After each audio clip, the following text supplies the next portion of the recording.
자, 홍종학 중소벤처기업부 장관 후보자와 관련된 이야기를 좀 하겠습니다. 부인의 친언니로부터 빌린 2억 원 논란에 이어서 건물을 증여한 시점에 대한 논란이 또 불거지고 있네요. 예, 그렇습니다. 지금 뭐 계속 논란이 이어지는 건데, 예. 그러니까 친언니로부터 딱 장관 후보자로 지명된 그 당일에 2억 원을 연이율 4.6%를 빌렸다는 그런 차용증을 썼다는 겁니다. 축하 전화 받기 굉장히 바빴을 텐데 그 차용증을 썼네요.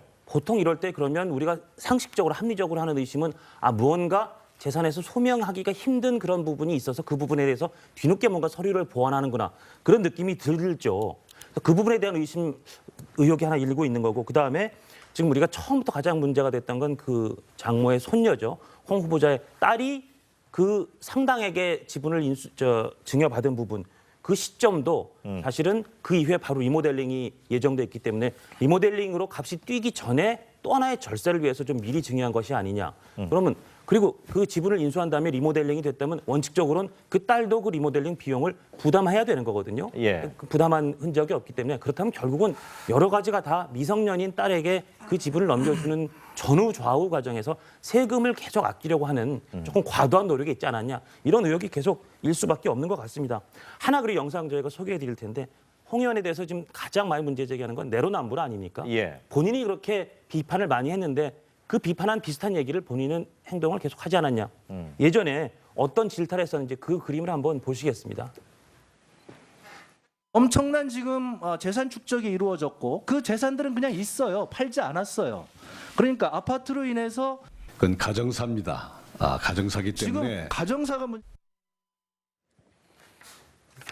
뭐 야당에서는 뭐 내로남불 전형이다 이렇게 뭐 비판이 나올 만한 상황인데, 청와대에선 증여 방식 합법적이고 상식적이다, 그리고 국세청에 나와 있는 절세 방법이다, 뭐 이런 얘기까지 하고 있는데 왜 이렇게 분위기가 확 바뀌었을까요? 아니, 최 근데 교수님. 저 얘기를 누가 했는지 모르겠어요. 청와대 고위 관계자라고 나오잖아요, 지금. 예. 청와대 특정인을 특정하지 않았단 말이죠.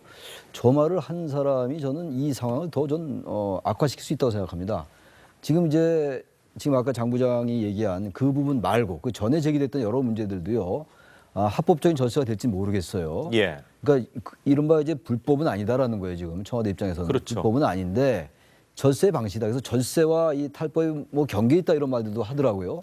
근데 기본적으로 이게 같은 얘기라도 누가 했느냐도 굉장히 중요합니다. 특히 홍종학 후보자의 경우는 중소벤처기업부 장관이 되겠다라는 거잖아요. 예. 근데 지금 그분이 2014년도에 11월 달에 제안한 그 법안의 제안 이유에 보면 어떻게 나와 있냐면 이렇게 나와 있어요. 세법의 빈틈이 부유층의 합법적인 절세 창구가 돼서, 합법적 절세라는 거예요. 합법적 절세 불법은 아니잖아요. 근데 이 절세 창구가 됐기 때문에 이 부의 대물림과 소득 불평등 문제를 심화시키고 있다라고 하면서 이 법안을 제출했단 말이에요. 그럼 예. 거긴 일단은 위배되는 거기 때문에 청와대가 저런 반응을 보이는 거는 국민들의 눈높이에도 맞지 않고 일반적인 정서에도 맞지 않을 뿐 아니라, 아까 상식 보편 얘기를 했는데 그 고위 관계자라는 분이 상식 보편적이지가 않습니다. 지금 아까 제기했지만 여러 가지 문제를 볼 때 이거는 어쨌든 그 세금을 좀 절약하고자 하는 이런 걸 떠나서 상당히 예. 좀 부의 대물림도 세대를 건너뛰는, 그렇죠. 홍정 후보자가 가장 문제 삼았던 바로 그거예요. 세대를 건너뛰는 증여가 되는 것이기 때문에 예. 청와대의 저런 반응은 대단히 안일해 보인다라는 겁니다.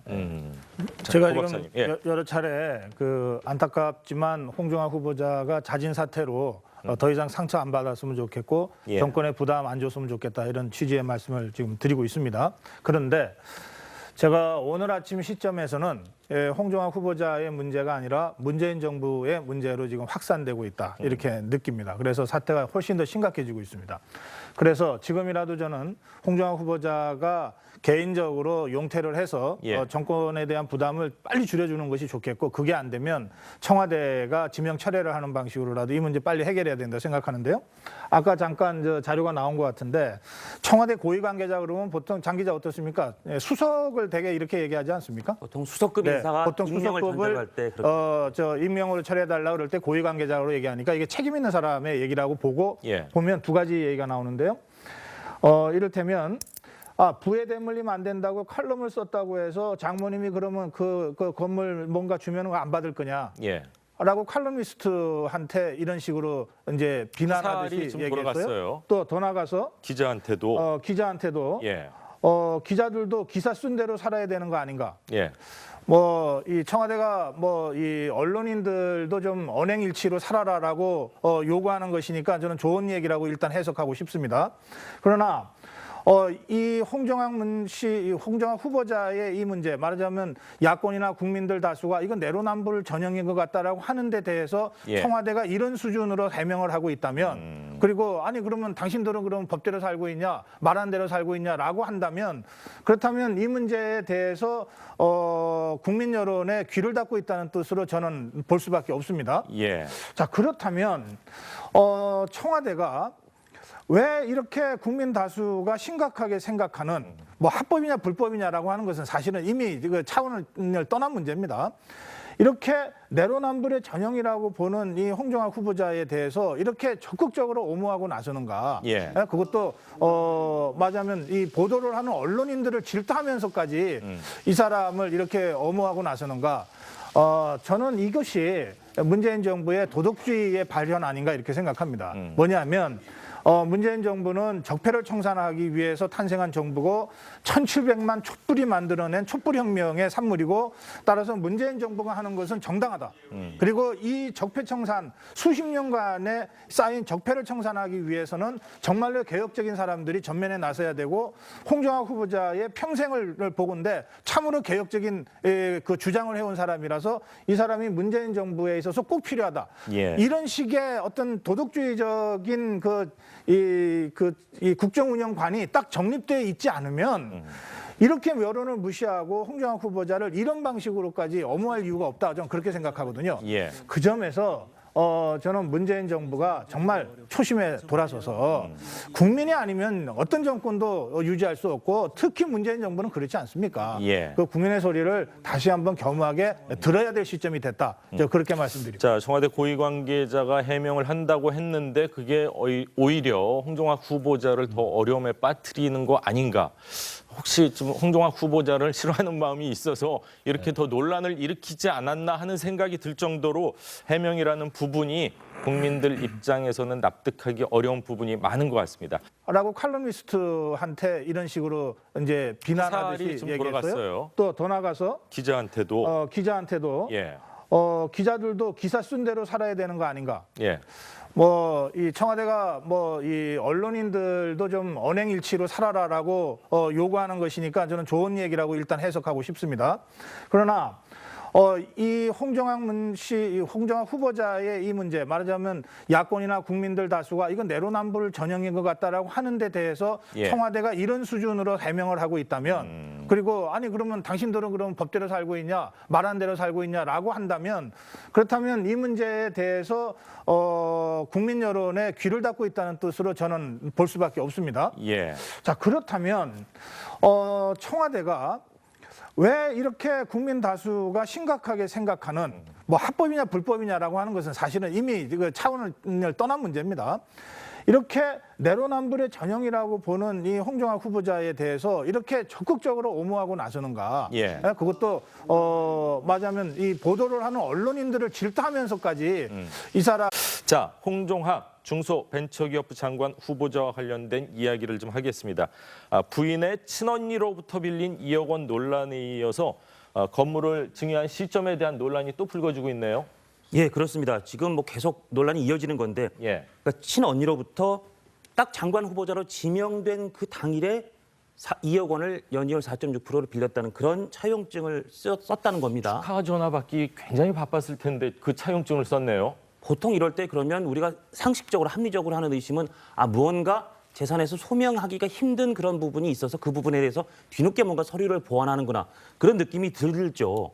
그 부분에 대한 의혹이 하나 일고 있는 거고, 그다음에 지금 우리가 처음부터 가장 문제가 됐던 건 그 장모의 손녀죠. 홍 후보자의 딸이 그 상당액의 지분을 증여받은 부분, 그 시점도 사실은 그 이후에 바로 리모델링이 예정돼 있기 때문에 리모델링으로 값이 뛰기 전에 또 하나의 절세를 위해서 좀 미리 증여한 것이 아니냐. 그러면 그리고 그 지분을 인수한 다음에 리모델링이 됐다면 원칙적으로는 그 딸도 그 리모델링 비용을 부담해야 되는 거거든요. 예. 그 부담한 흔적이 없기 때문에, 그렇다면 결국은 여러 가지가 다 미성년인 딸에게 그 지분을 넘겨주는 전후 좌우 과정에서 세금을 계속 아끼려고 하는 조금 과도한 노력이 있지 않았냐, 이런 의혹이 계속 일 수밖에 없는 것 같습니다.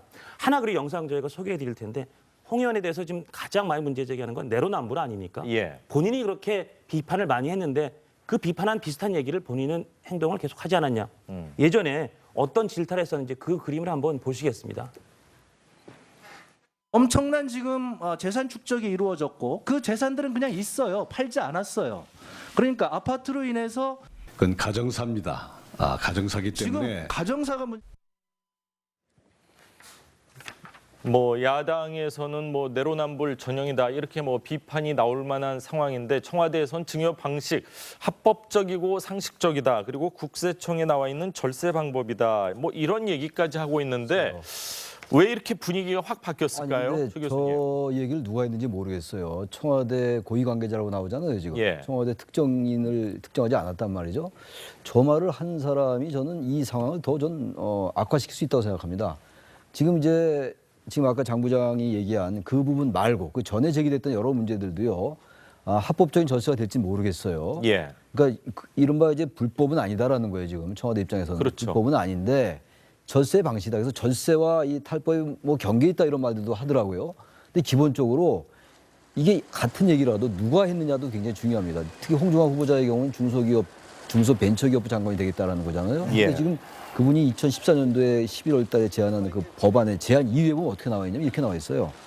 세법의 빈틈이 부유층의 합법적인 절세 창구가 돼서 합법적 절세라는 거예요. 합법적 절세 불법은 아니잖아요. 근데 이 절세 창구가 됐기 때문에 이 부의 대물림과 소득 불평등 문제를 심화시키고 있다라고 하면서 이 법안을 제출했단 말이에요. 그럼 예. 거긴 일단은 위배되는 거기 때문에 청와대가 저런 반응을 보이는 거는 국민들의 눈높이에도 맞지 않고 일반적인 정서에도 맞지 않을 뿐 아니라 아까 상식 보편 얘기를 했는데 그 고위 관계자라는 분이 상식 보편적이지가 않습니다. 지금 아까 제기했지만 여러 가지 문제를 볼 때 이거는 어쨌든 그 세금을 좀 절약하고자 하는 이런 걸 떠나서 상당히 예. 좀 부의 대물림도 세대를 건너뛰는 그렇죠. 홍정 후보자가 가장 문제 삼았던 바로 그거예요. 세대를 건너뛰는 증여가 되는 것이기 때문에 예. 청와대의 저런 반응은 대단히 안일해 보인다라는 겁니다. 제가 고 지금 박사님. 예. 여러 차례 그 안타깝지만 홍종학 후보자가 자진 사퇴로 더 이상 상처 안 받았으면 좋겠고 예. 정권에 부담 안 줬으면 좋겠다 이런 취지의 말씀을 지금 드리고 있습니다. 그런데 제가 오늘 아침 시점에서는 홍종학 후보자의 문제가 아니라 문재인 정부의 문제로 지금 확산되고 있다 이렇게 느낍니다. 그래서 사태가 훨씬 더 심각해지고 있습니다.